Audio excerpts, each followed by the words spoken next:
Welcome back to the Shiba Chronicle Anime Review Part 5. This is reviewing episodes 27 to 32.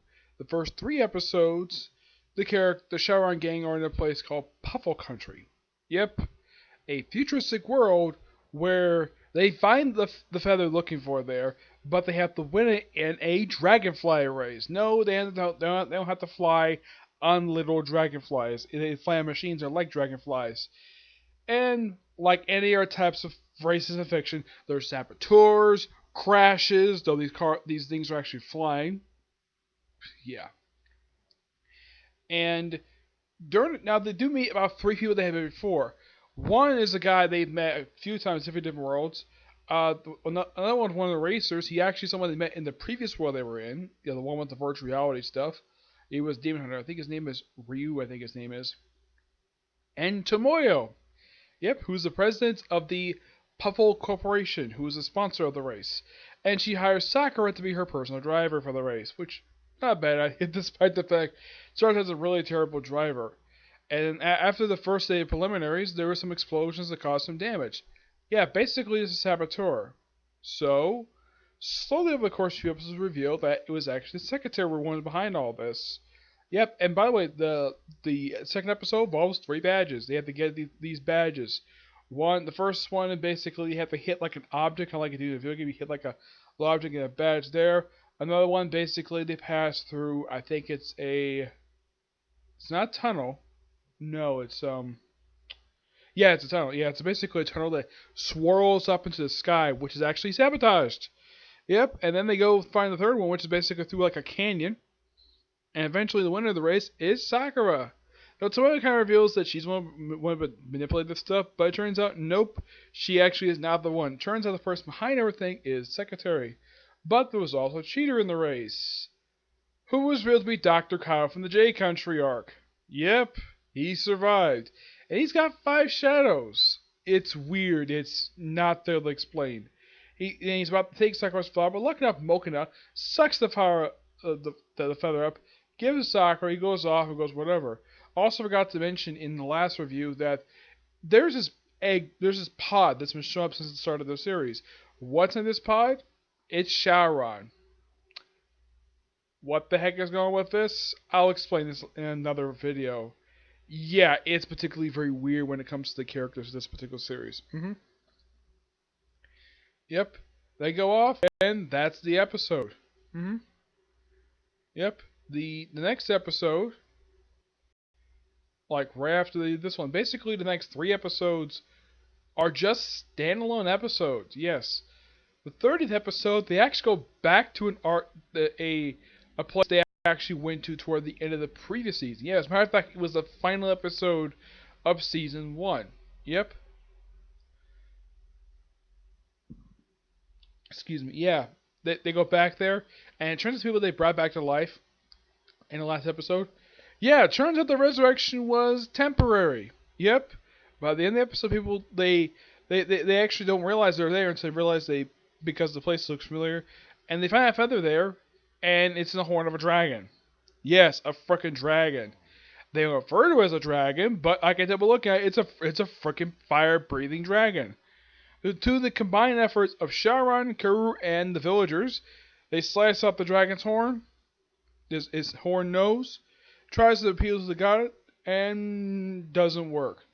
First time it was the combined efforts of Sakura's prayers, the feather, and the god's power to resurrect people. But yeah, can't resurrect people more than once. Yeah. So they all politely pass away, though they do reckon a couple people they actually two people they ran into this world are two they ran into the first world they ran into, which was what is the name of this world? It was the Haitian Republic. Yeah, it's Sorti Ashoa and Arcia.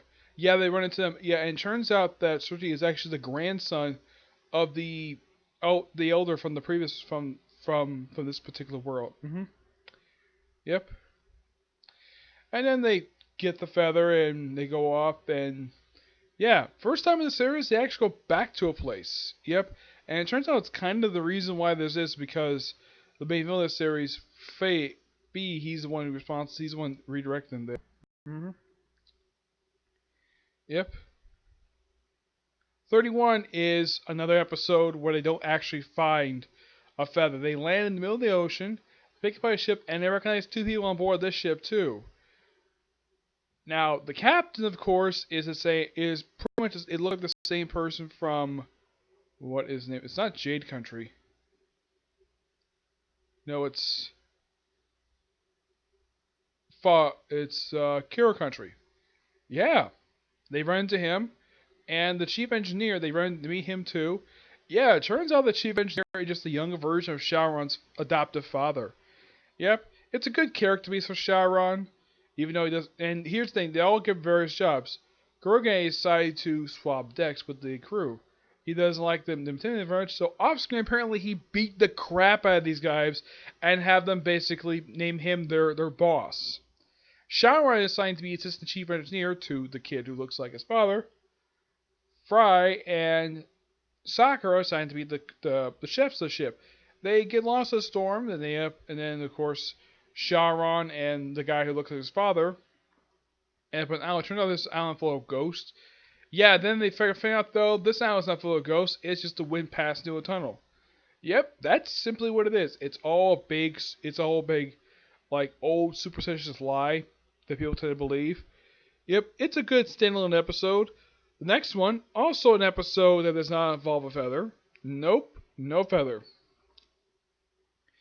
Yeah, basically, they go inside and they run into Toya and Yokito again. This is probably by far the third or fourth world they run into these guys. Well, different versions of them. Though this is the second one they go to where they run a restaurant. Yep, second time they run the first world they went to, they ran a restaurant, and this one same thing too. Also forgot to mention though, in the Puffle arc, for the third time they run into the guy with the pink hair. Yeah, this is like the third one they run into him. He still acts as creates the same amount of mischief that he did in the first world they went to. But he basically appears for like one episode. He doesn't appear again. Yep. And in the case this one now they go to this place known as the Fort Built City. That's the name of this place. Fort City Built. Yep. And they're brought before first they run into Yukio and Toya. I mentioned about the king, the royalty stuff. Basically, the people are king for maybe like a day or two, and they have to give it up. Yeah, people are chosen at random, and it's also revealed that apparently prior to becoming king, their memory is wiped. Yes, the entire memory, but the memory is restored as soon as basically they end their time as king. Well, rule of the place. And because this woman who looks like and they ran into somebody from Fry's world. Yep. And it's his sister who appeared back in the pilot episode. Yeah. Something that waited this long to do this. Yep. Basically, it takes her on a date. Basically they just break out of their cell after they refuse to do what the Guardians asked to do. And these two are two other people from the same country, the Kara country. Actually, it's from the virtual holiday stuff. Yes. It's like, they love running to previous characters, though. At least they're smaller than they were when they last saw them. Yeah, this time they look like they're actual size, not like giant size like they were last time. Yep, turns out they're the Guardians of the Throne. And the reason why they have to have their memory wiped, it's actually quite stupid, really.